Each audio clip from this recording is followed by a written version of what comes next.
And we are live. Hello. Hi, everyone. Thank you so much for joining us today. I am excited about today's episode. It is our 113th episode to have a guest on and feature another business leader in the community, Ricky Harper. Thank you so much for joining us. I am happy and honored to be here.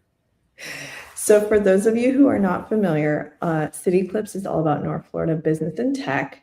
And I'll do a quick intro into Ricky, and then we'll dive into the story. So he works with CEOs and owners by helping them develop their ROI, both business and eternal. He's passionate about business and leadership and enjoy working alongside successful leaders of great businesses. He believes in living a life that honors God and can find no better way to do that than to lead a business that excels in people, products, profit, and purpose. C12 is America's leading Christian CEO roundtable and executive, see, now I lost my place, executive coaching and business advisory group. At C12, they facilitate monthly business forums made up of 10 to 12 like-minded CEOs, business owners who share a mutual commitment to enhancing business results and growing their leadership effectiveness. So I can't wait to talk more about C12 too, but of course it's better coming from you. But tell us a little bit about what brought you to Tallahassee. And I know you raised your family too while your career, during your career. Tell us a little bit more about your background. Sure, I was mostly raised up in Moultrie, Georgia, just an hour north of Tallahassee. I say mostly because my dad was in the Air Force, and when he was overseas, we would live on the family farm outside of Moultrie. When he was in country, we would be wherever he was. But he retired from the Air Force when I was 12. So I spent most of my youth in Moultrie. Left there when I was a young man and went off to college, ran out of money, went to the Army, and did that for a few years. Got an education through the military as well as at colleges wherever I was stationed.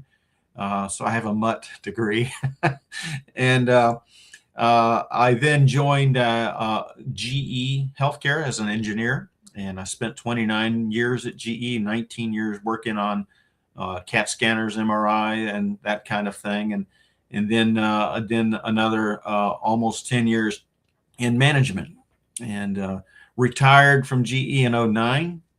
And and by the way, when I got into management at GE, that's what brought me to Tallahassee.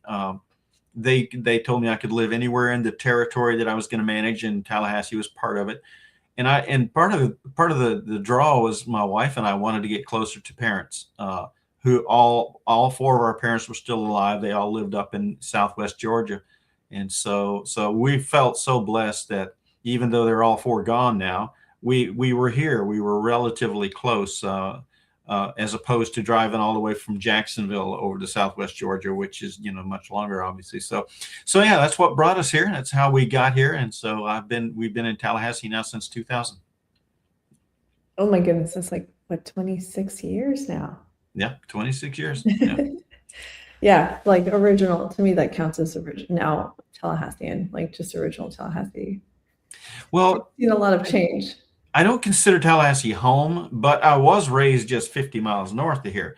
And it's like when I was a teenager, if I had a date, there was nothing to do in Moultrie.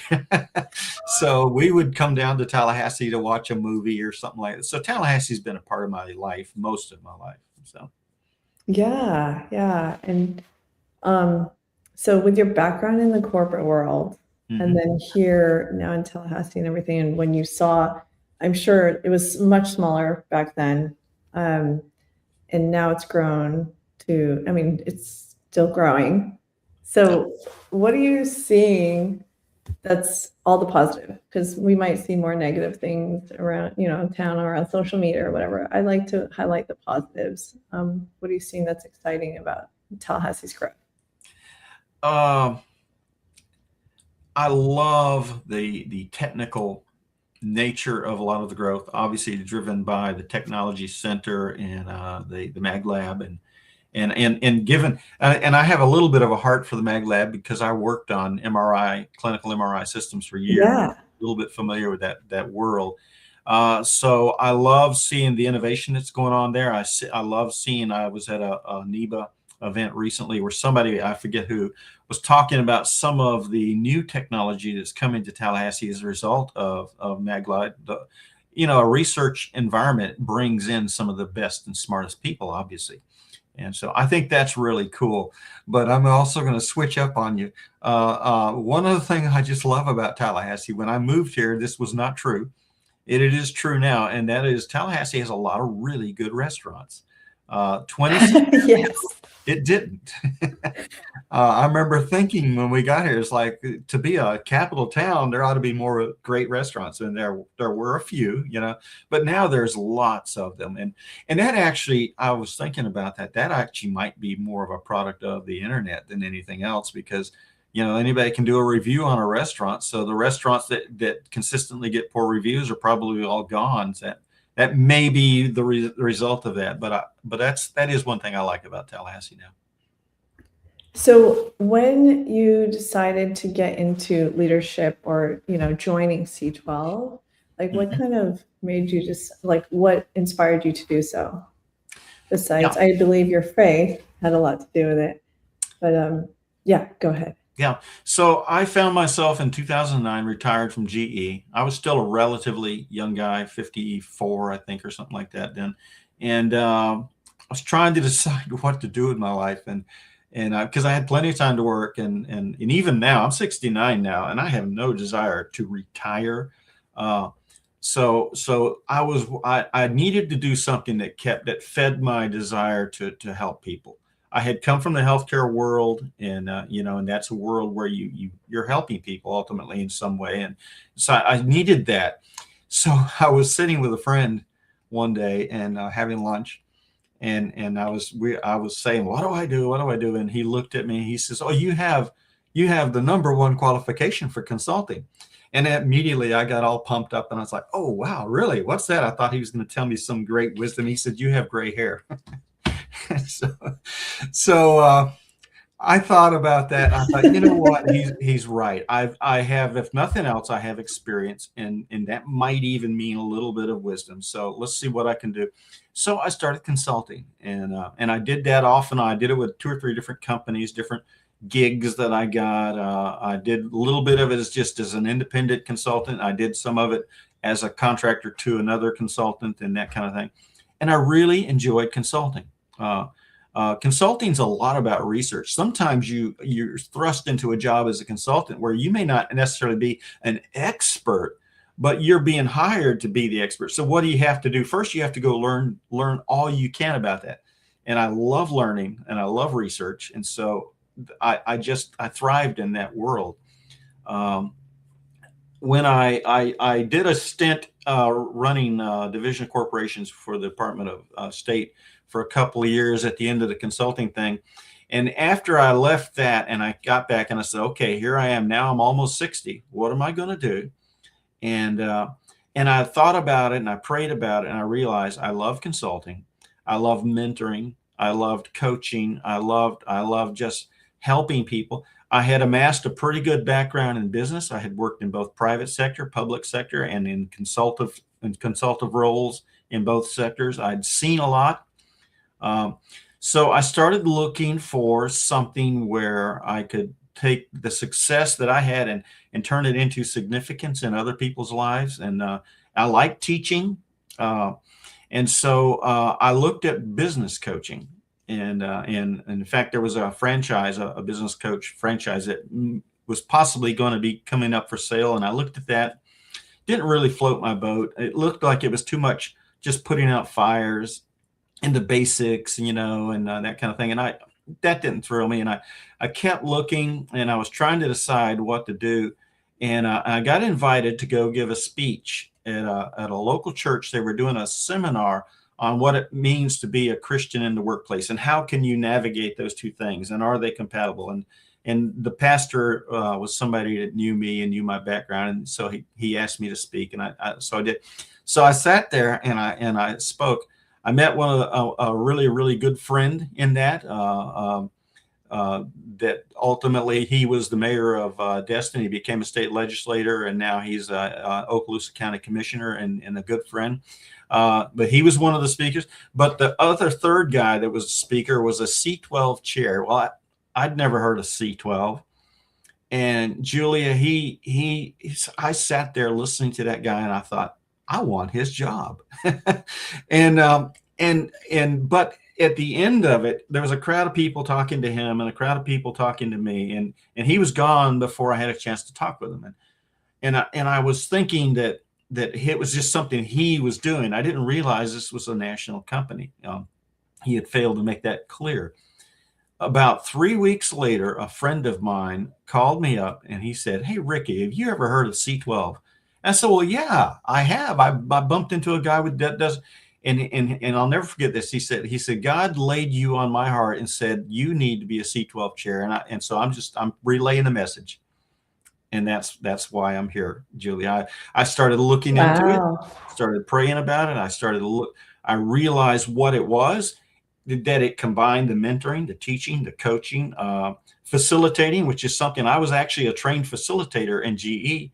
And I'm looking at all that, and I said, all of this stuff lines up exactly with kind of who I am. And so I jumped into it. And C12, by the way, is a franchise business. It's now international. We're in 9 countries now, rapidly growing across the country. It is peer advisory or peer learning environment for Christian CEOs and leaders. And we specify specifically Christian because peer advisory, peer learning is a powerful environment that it'll take and just change the dynamics for leaders. But when you have everybody in the room that has a like mind, it amplifies that power. And so we all identify as believers. And so that just helps take the things that we teach in there and just amplify them. And so that's how I got into C12. And I tell people all the time, my only regret about C12 is that I didn't learn about it 30 years ago. It's the most rewarding and gratifying thing I've ever done in my life. Wow. I mean, it sounds like it's growing quickly, and they probably could spread the word a little bit more to find people like you to get that to well, it is churches like you. So when I started this 8 years ago, I was the only one in all of South Georgia, Southern Alabama, Tallahassee, the Panhandle. There was nobody. There was a guy in Jacksonville. Now I have 2 associates. I have an associate in Pensacola. I have an associate in Destin. I'm talking with 2 different people about becoming associates in Panama City. Alabama is covered up. And so it really has grown a lot in 8 years.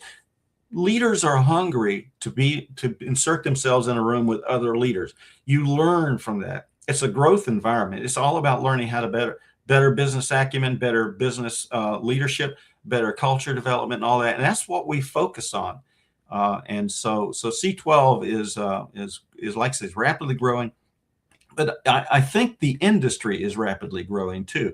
I think you're seeing more and more opportunities for learning and development. And based on all the research I've ever done, I don't think anything is as effective as peer learning groups. Yes, and I have heard on many podcasts, like CEOs, they're all saying, get a mastermind, go join a peer group, or even listening to podcasts of other leaders, just getting inspired. But nothing holds you accountable more than your peers and your business friends. I like how you put in the description, C12 members, they serve as a personal board of advisors for each other, strengthening, sharpening, encouraging, and holding each other accountable to business excellence and eternal significance. So it's been operating since 1992. The organization itself has been helping chief executives build great businesses for a greater purpose. So very high quality, high value organization. And so what's the qualification? Is there a vetting process? Like if someone's interested, they just contact you and see if this is a good fit for them, vice versa? Yeah, they just reach out to me. There's a national website for C12. which you can easily find, C12, C12, Yeah. or you can find mine. I have a local one, but just reach out to me, and I do the vetting. I Mhm. determine who to bring in. It is a highly confidential environment. It is an invitation only environment. I don't just bring a parade of people looky-loos, through. I only invite people that are qualified. And what are the qualifications? Well, one, they need to be a believer. I'm not looking for somebody that's a Bible thumping, Yeah. guy running around. I'm just looking for somebody that identifies as a Mhm. believer, because we want the people in the room to be like-minded. Mhm. Then two, and this is probably the most important one to me, I want somebody that's a learner. If I'm talking to somebody and it's clear to me they don't have a mindset of learning and growth, I'm not going to invite them into the room, because they'll detract from a room full of growth-oriented learners. Three, I'm looking for people that manage other people, leaders of leaders, and have businesses of roughly 2 million in revenue and up. And the average in my room is, I think, about 10 million in revenue, because I don't want to bring in, not to knock the guy that owns a hot dog stand. Okay. I don't want to bring in a guy that owns a hot dog stand and has no employees and is dealing with a $50,000 a year income. I want the people in the room to have real value for each other. And you don't surround yourself with people that don't push you and make you strive and reach out and grow. You surround yourself with people that make you do that. And so that's kind of one of the toll gates, is to try and bring in people with those kind of businesses. So, Mhm. And yeah, and the businesses that will get to that point, which is 1 to 2 million revenue, like they're mhm. still figuring things out. There's a lot of growth in the first 2 years of business. Yes, Yeah, so maybe they might have to shut down a business that's not working for them, and then they have to find something else, or learning how to hire a team, all of those things. Like that's a different learning curve. So it makes sense that things are more stable. They can actually show right, up to those meetings, right. that kind of thing. And that's, I've been in different kinds of peer groups, so I hear you. Yeah. I So, mean, the guys that are like under a million, they need peer advisory too. Just mine's not the one for them.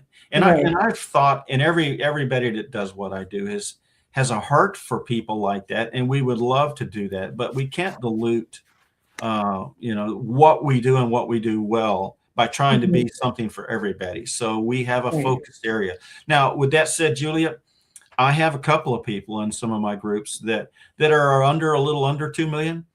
Like I had a person come to me once that not too a couple of years ago now, and they were about 1.2. So they're a bit small, but they had gone from like 600 to 1.2 in a year. So I'm like, okay, that's growth minded. That's clearly somebody that's learning, that they're on the right. And so they're a member now, and they're well over 2 million. So That's it's not wonderful. just a hard number of 2 million. It's a Right. mindset and a culture that we're looking for. Right. Mindset and attitude, I'm sure. Hmm. Because when there's a group, you're patient, you're team oriented, you want to support each other. It's not like you want to take the spotlight the entire time, kind of Exactly. thing. Exactly. And here's the cool thing about it is, I thought this would be a real challenge when I started doing this, facilitating these groups. Uh, they're all type A personalities. So I was like, are they going to get along? And But you're not, like, I feel like you're so easygoing. How do you I, control that type of personality? well, like I say, I was trained by GE to be a facilitator. And so that kind of comes naturally to me. But the reality is, and this is probably a big part of the effect of the fact that they are like-minded, they are believers. They get along wonderfully, and I have never seen anybody do anything offensive to another.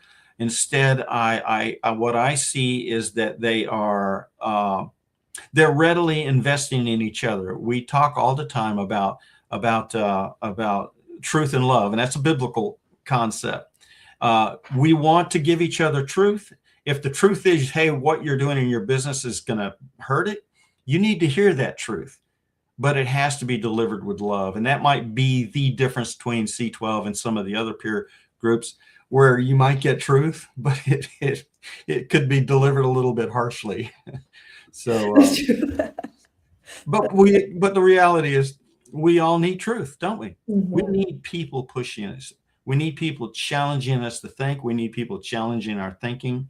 And that's what peer advisory does. There's a lot of accountability in it. But that accountability is all geared towards living a better life as a business person, living a better life as a spouse, and as a parent, as a member of community. And that's what we're trying to do. Yeah, and I mean, of course, there's business coaches that might be able to cater towards like the smaller business model and everything like that. Or there's even programs with the SBDC. They are very generous with their time because the consulting services are covered. But yeah, once you get to 2 million plus, it's just more complex, and the challenges are different. And I can't imagine like CEOs. It's a lonely, it's lonely. It's Yes. if you're holding yourself accountable and on your own, just like thinking in circles. It's nice when you're with other people also at the top of the mountain, so to Right. speak, or It's on very the way lonely. towards that. Leadership, you're right. Leadership is very lonely. And that's what we do is we provide an environment where leaders are in a room with other leaders and they can share. And again, it's a very confidential environment. They can share what's going on. They can share best practices. They can complain about this or that and get wisdom from somebody else on how they dealt with that. And it's a really transformative environment. I have watched many of my members grow their businesses significantly in numbers and metrics and revenue and that kind of thing. But more importantly, I've seen them grow those businesses significantly in as far as culture and as far as employee engagement and development and that kind of thing. Because ultimately, when you get all of that right, then the other things, numbers and metrics, seem to take care of themselves. And but doing that in a peer environment is just really, really powerful. Let me just say that when I was researching C12 and becoming a C12 chair, I remember reading an article about what the top executives in the largest companies in the world do to keep themselves at the cutting edge and keep themselves sharp. And this article said that that typically those people had three coaches or three types of coaching. One, they typically had an executive coach, somebody that just spoke into them and pushed them hard, cracked the whip for them. Two, they typically had a specialty coach, somebody that coached them in an area of weakness. Maybe it's a life coach or a health coach or a business coach or a sales coach or a spiritual coach or whatever it might be. And then almost all of them also had a peer advisory or peer learning group. And that is a team of coaches. When I think about what this really is, you can hire a coach, executive coach, leadership coach, whatever it might be, and you're going to eventually reach the width and depth of that person's experiences, that person's processes. And then what you do is you go get another coach. When you get into a peer advisory room like a C12 or a Vistage or others like that, you're in a room full of coaches. You're in a room full of consultants. So you're not going to reach the width and depth of their wisdom and their skill and their experience. And that's the beautiful thing about what peer advisory does for leaders. That's great. And I know we spent a good amount of time on C12, but I want to try to let's cap it up and talk about you. And I didn't mention this, but we met through BNI, and we it had to be like 10 years ago. That's been a good 10 years, I think. And then we just see each other at events and just say hi. And then I'm glad we bumped into each other one time. And then you mentioned TLH 100 because I had heard about it.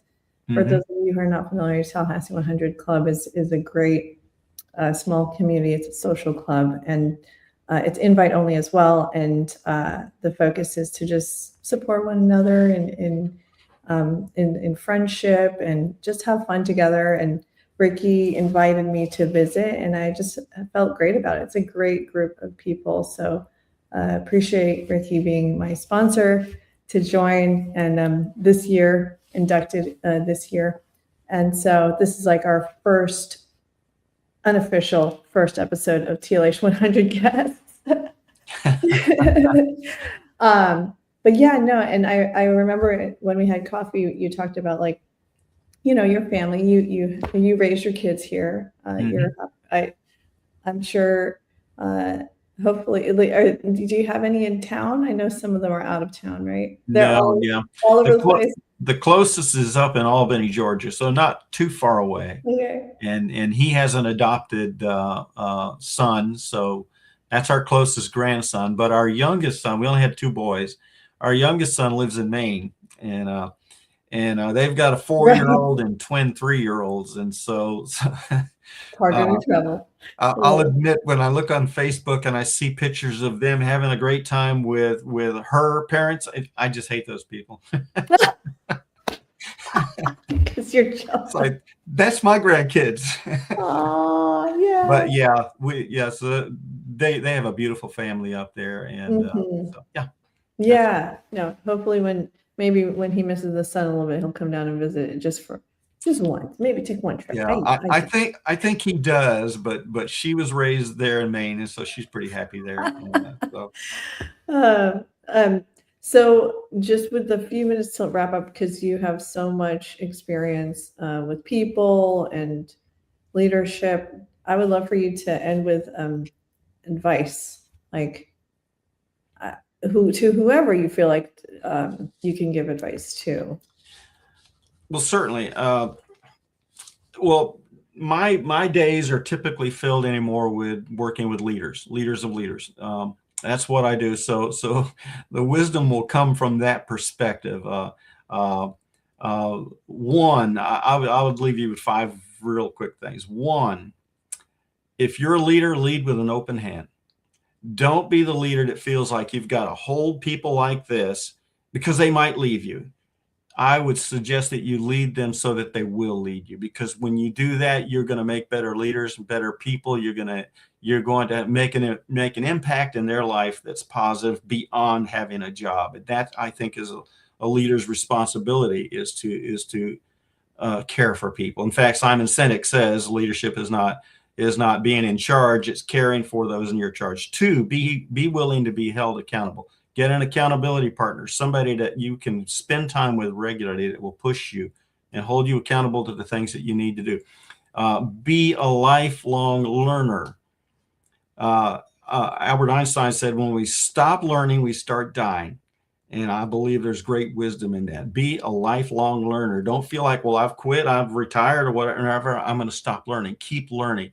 Constantly be open to learning and accountability, and then finally be willing to be coached.